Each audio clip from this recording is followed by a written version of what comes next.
Hey everyone, I'm Steve Parker. I'm an artist living in Austin, and today I'm going to show you how to build a balloon saxophone, I'm calling it. Before you start, make sure you're working with an adult or a parent to help you out, because there's a few things that require the help of an adult. Today, you're going to need a few materials to make this instrument. You're going to need just an ordinary balloon, an empty water bottle, kind of one that is about this size is best, and you'll need a little cardboard tube. The kind that I think work the best for this project are ones that come from aluminum foil wrap versus the paper towel. Those are a little bit large. Before we begin, I want to just do a quick demo. I'm sure most of you have tried this before, but just talking about how this instrument functions and how it works.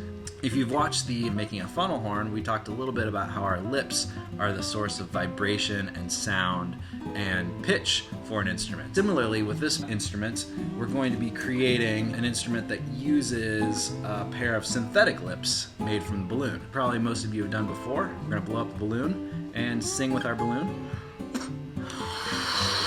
And what we're going to do is we're going to grab two ends of the balloon just like so, and we're going to bring them apart so that the opening here becomes larger and smaller. The larger opening makes a lower pitch, the smaller opening makes a higher pitch.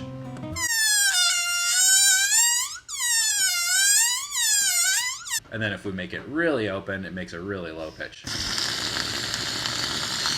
Now that we've gotten that out of the way, we're really going to simply just utilize the vibrations from the balloon and use this cylinder to amplify these vibrations.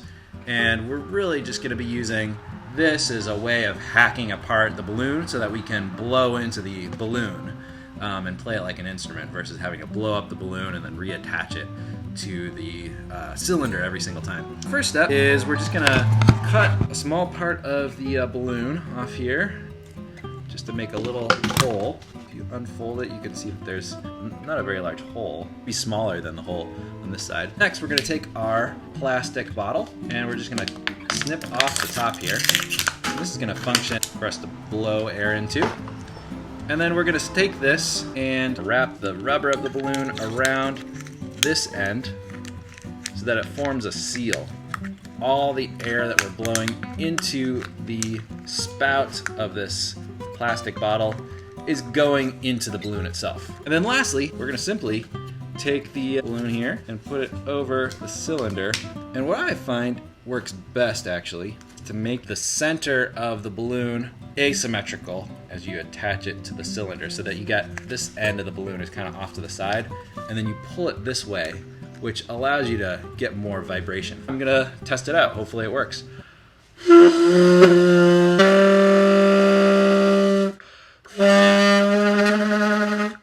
Plays like a dream, huh? To further experiment at home with a parent, cutting little holes into the cylinder here.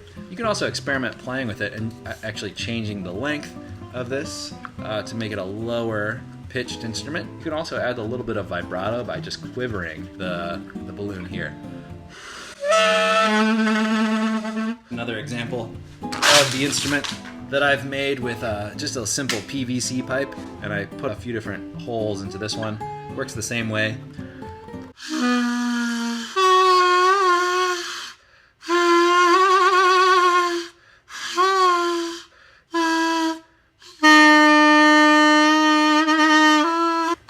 There you have it. There's your balloon saxophone. I'd like to thank the Amazeum for doing an amazing job helping us to get this information out to all of you, and also to the Mid-America Arts Alliance for sponsoring this project. Thanks for watching. Have fun.